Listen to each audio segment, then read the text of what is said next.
headlights of Frank's battered Ford F-150 picked out a lonely shape trudging along the shoulder of the highway. Their head hung low, so the only detail Frank made out was the olive-drab army surplus jacket flapping in the rising wind. Thunder rumbled and rolled overhead, and the occasional lightning flash foretold a storm blowing in. It was 10 miles to town with nothing but bush and rock cuts for company. Frank had a strict no-riders policy since that punk-ass kid had pulled a knife on him and taken his wallet back in '07. When he told the story, he always added that the kid's eyes were redder than an Injun's ass and that he must have been high on them oxy condoms. Still, the stranger had the shambling gait and lowered head that told the world he'd had a bad day and resigned himself to it not getting better.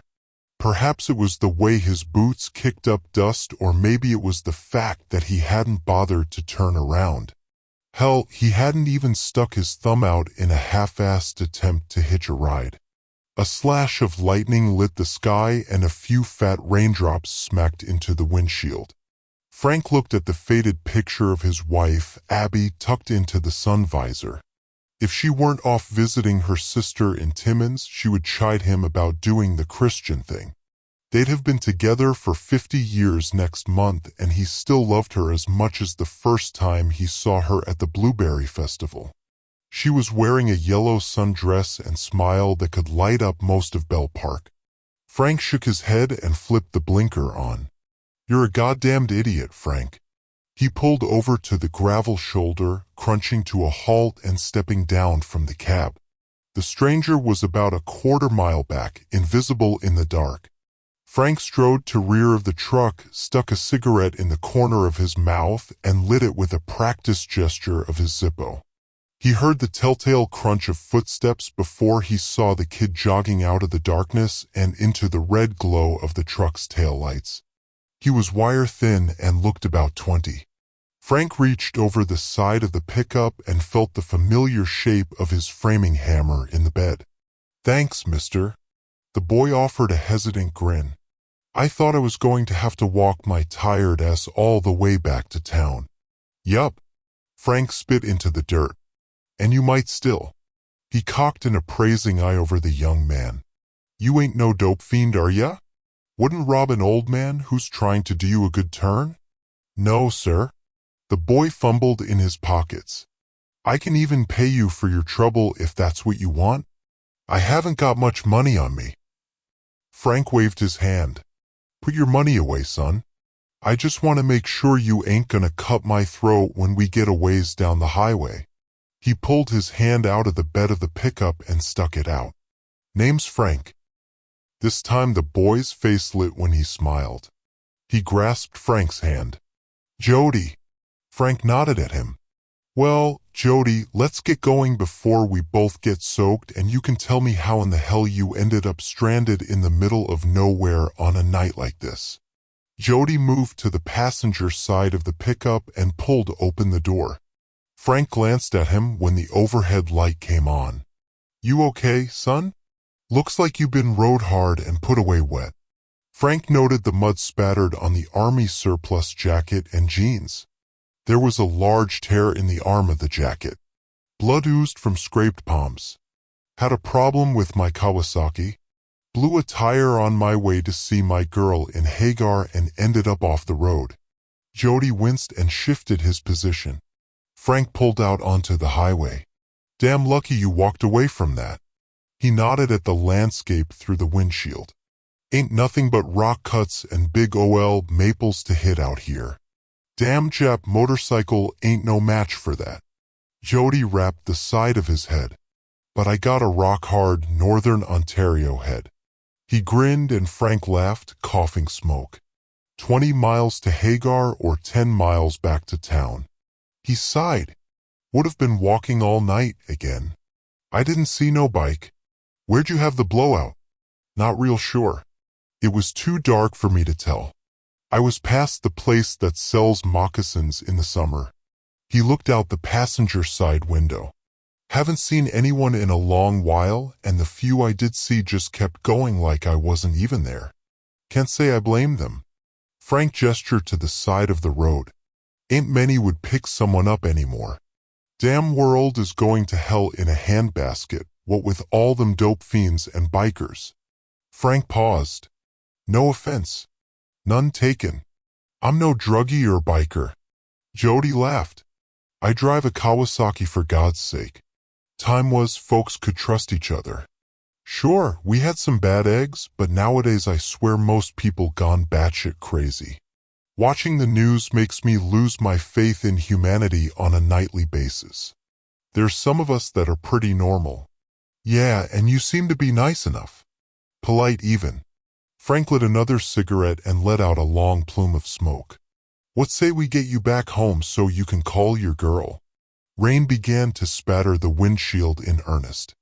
Frank flipped the wipers on and Jody shifted uneasily in his seat as another low rumble came in from the east. So, what's your girl doing, Hagar? Barb's a waitress at Evil Eye Jack's. Frank cocked an eyebrow. The biker bar on the highway? It isn't that bad, really.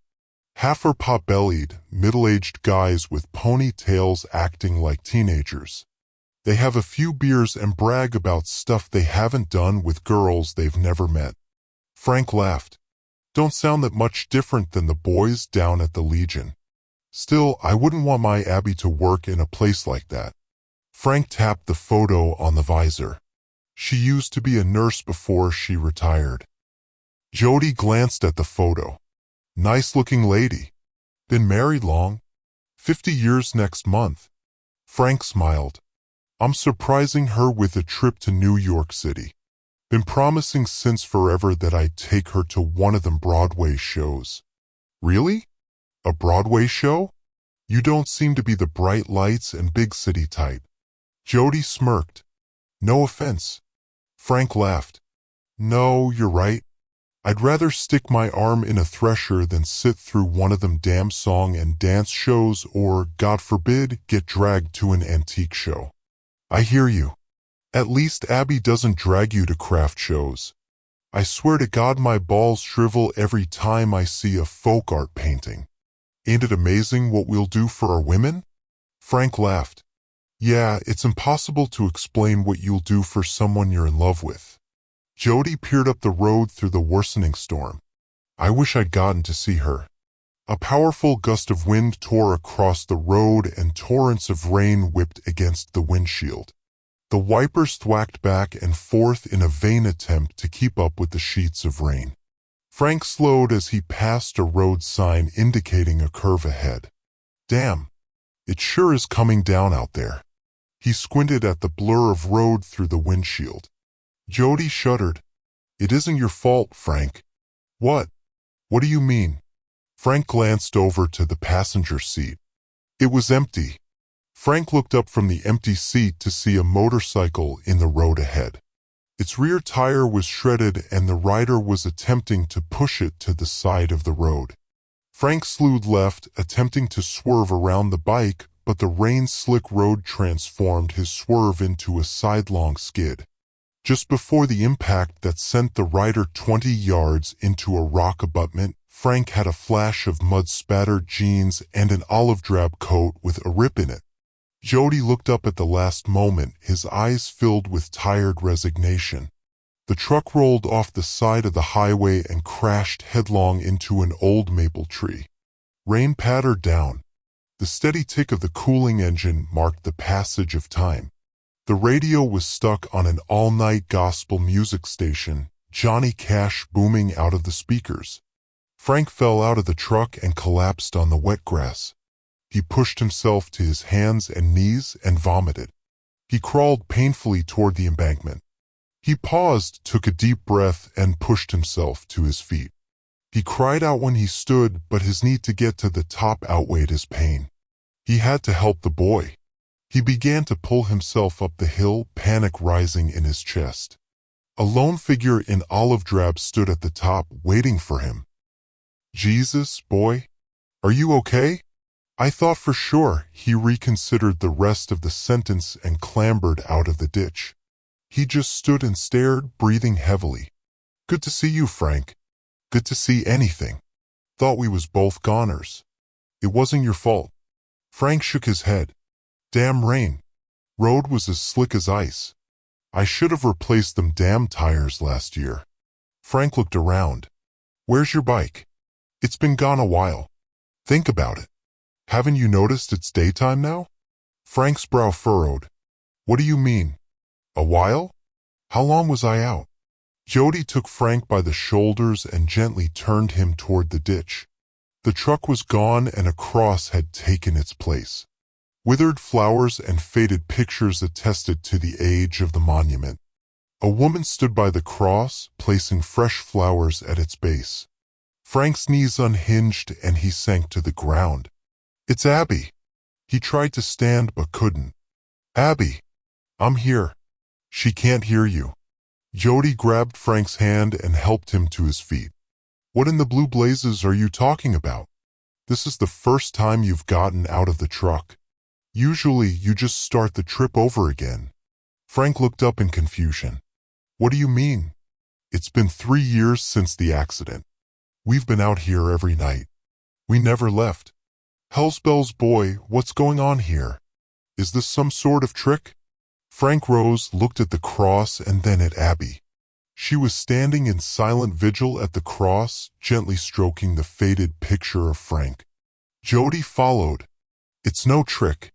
We've been here for 3 years, riding in that damn truck, night after night. Jody's eyes softened. But you can let go so that she can move on with her life. You don't want her to be hurting every day, do you? Frank's shoulders slumped. Of course not. I wouldn't do anything to hurt her. Jody threw his arm across Frank's shoulders. Well, then, let's move on. No more stormy nights. Frank stepped onto the road and started walking towards town. What's down the road, son? Not really sure.